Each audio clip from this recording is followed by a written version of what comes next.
Buenos días, soy el maestro Gaspar Bechol, doctorante en educación, y en esta ocasión hablaremos sobre cómo realizar referencias y citas en formato APA de la asignatura de Seminario en Investigación Educativa 4, a cargo del asesor académico, el doctor Rigoberto Flores López. ¿Cuántos tipos de citas existen? En realidad existen dos tipos de citas, las textuales y las parafraseadas. Cada una de estas tiene una forma muy particular de elaborarse. Por ejemplo, las citas textuales reproducen fielmente las palabras de otra persona, respaldando argumentos, reconociendo ideas ajenas y enriqueciendo el contenido. Deben ir entre comillas y citar la fuente para mantener la integridad académica y respetar los derechos de autor. De esta forma nosotros nos estamos asegurando que al colocar ese nombre o ese fragmento que tomamos de otro libro, al poner los datos del autor, estamos dando los créditos correspondientes y no estamos cayendo en un plagio. Una cita textual o parafraseada, ya sea una cita textual o parafraseada, puede ser narrativa o entre paréntesis. Las citas narrativas son cuando el nombre del autor se incorpora al texto como parte de la oración. Aquí nosotros, por ejemplo, estamos observando Vargas Sánchez, entre paréntesis, 2009. Y la otra forma de poner una cita, pues es entre paréntesis, cuando el nombre del autor se incorpora al texto como parte de la oración y el año entre paréntesis. También conocidas como citas basadas en el texto o con énfasis en el texto. Aquí estamos observando que todo está entre paréntesis. Ahora, las citas textuales y narrativas se presentan de dos formas. Se presentan en citas de menos de 40 palabras y citas de más de 40 palabras. Cada una de ellas tiene una forma muy particular de elaborarse. Por ejemplo, tenemos una cita textual narrativa de menos de 40 palabras. Estas deben de incluir las siguientes características. Dice que pues es una reproducción fiel de un fragmento tomado de una fuente que se integra directamente en el texto. Su forma muy particular de colocarse es como se muestra aquí en el ejemplo. Piaget 1970 sostiene que, entre comillas, se pone el fragmento utilizado textualmente y al final la página. Pero esta es una cita textual de forma narrativa. Ahora vamos a ver cómo se hace una cita textual de menos de 40 palabras. Ahora se pone de diferente forma. Observamos que al final se pone entre paréntesis. Continuamos ahora una cita textual narrativa de más de 40 palabras. Esta también tiene una forma muy particular. Dice que se inicia con una sangría de 1.27, tal como se muestra aquí, y ya luego se coloca la cita textual directamente tomada del documento. Y tenemos las citas textuales de más de 40 palabras, ¿verdad? Que también tienen esta forma particular de colocarse. Y luego tenemos las citas parafraseadas narrativas, ¿sí? Que tienen una forma muy particular. Empezamos de esta forma. Piaget sostiene que el proceso de crecimiento intelectual se basa en cómo los niños se involucran de manera activa en con su ambiente, lo que facilita la conversión de sus vivencias en aprendizajes organizados. De esta forma estamos parafraseando lo que dijo Piaget, pero también estamos mencionando el documento, la fecha del documento en donde lo dijo. Luego tenemos la cita parafraseada entre paréntesis. Aquí lo único que cambia es que al final estamos colocando la referencia entre paréntesis. La cita de una cita, pues esta la utilizamos en algún documento, ¿sí? Que tiene una cita, pero que también lo retomó otro autor. Dice, es una cita secundaria que se refiere a una fuente original mencionada en otro documento y se debe usar como moderación, solo si no se puede acceder a la fuente primaria. Aquí tenemos el ejemplo, el aprendizaje es un proceso activo en el que el estudiante construye su conocimiento a partir de experiencias previas. Este documento se mencionó en Vygotsky en 1934, pero también Pérez 2015 lo utilizó. Y por último, bueno, tenemos las citas de comunicación personal. Las citas de comunicación personales son para referenciar información de fuentes no accesibles para otros, como entrevistas, correos electrónicos, llamadas, mensajes de texto.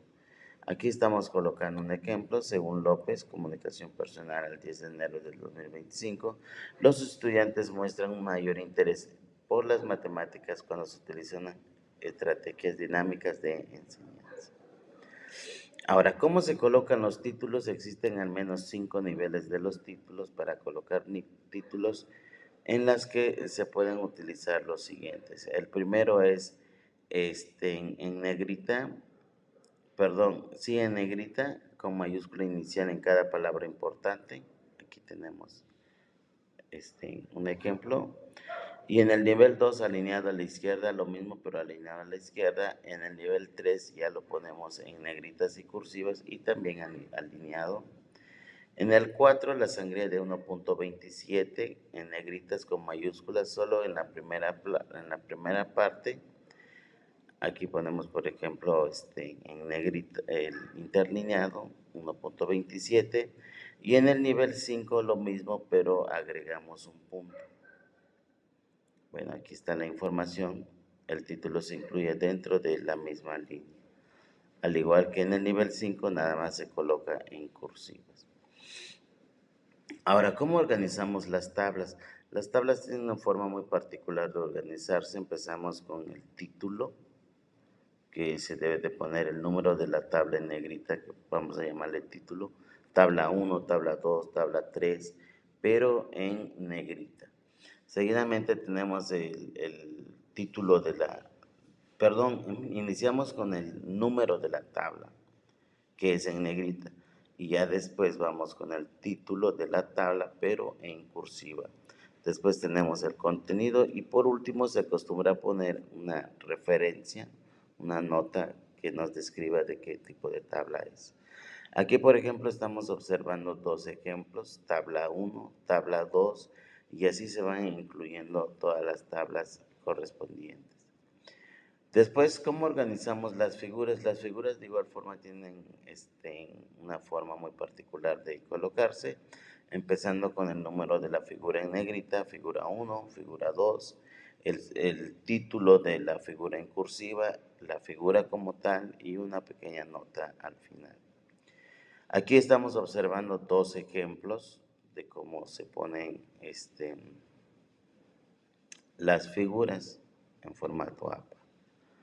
Ahora, ¿cómo referenciar? El formato APA7 regula la referenciación de fuentes en trabajos académicos. La lista de referencias debe incluir todas las fuentes citadas y organizarse alfabéticamente por el apellido del autor. Es decir, que vamos a poner todos los autores, ¿verdad?, de los fragmentos de libros que tomamos, que colocamos en lo largo de la investigación al final. Ahora, ¿qué elementos debe tener una referencia? El autor, la fecha, el título, la fuente, ¿verdad? Muy importante para que nosotros podamos identificar de dónde se está tomando esa información. ¿Qué estructura debe de tener una referencia? Bueno, aquí yo puse una pequeña estructura, Pérez J. 2021, Matemáticas aplicadas a la vida diaria, la editorial Ediciones Científicas. Es importante mencionar pues que existen también varias formas para hacer referencias de acuerdo al documento donde se está tomando la información. Si es una revista, un libro impreso, una página de internet, cada una de estas tiene una forma muy particular para poder llevarse a cabo. Ahora, ¿cuál es la diferencia entre la bibliografía y las referencias? En las referencias el autor incluye solo las fuentes utilizadas en su trabajo, mientras que la bibliografía incluye trabajos que fundamentaron o son útiles para las lecturas posteriores, aunque no se usaron. Este último término no se aplica en el estilo AP. Es decir, las referencias son únicamente donde nosotros citamos textualmente, mientras que las bibliografías a lo mejor son fuentes que yo utilicé para comprender mejor la investigación que estoy utilizando, pero que realmente no agarré ningún fragmento para colocar en, en mi documento. Muy bien, algunas consideraciones muy específicas para pues, hacer las referencias es cada elemento debe seguir la puntuación y organizarse alfabéticamente con sangría francesa, no finalizar referencias con punto después de DOI o URL para evitar interferencias en el acceso. Usar I para el último autor, se sugiere utilizar el DOI, incluir apellidos iniciales de hasta 20 autores. Estos puntos son muy importantes para que nosotros podamos entrar directamente a los enlaces que están referenciados, que muestran donde nosotros específicamente consultamos la información. Aquí tenemos algunos ejemplos de cómo se hace una referencia. Tenemos Piaget, Vygotsky, y el ejemplo de la bibliografía, sí, son libros que se consultaron para entender el tema, pero no se citaron. Y aquí los ponemos también en la parte de abajo. Bueno, pues esa es mi participación en esta actividad. Gracias por su atención.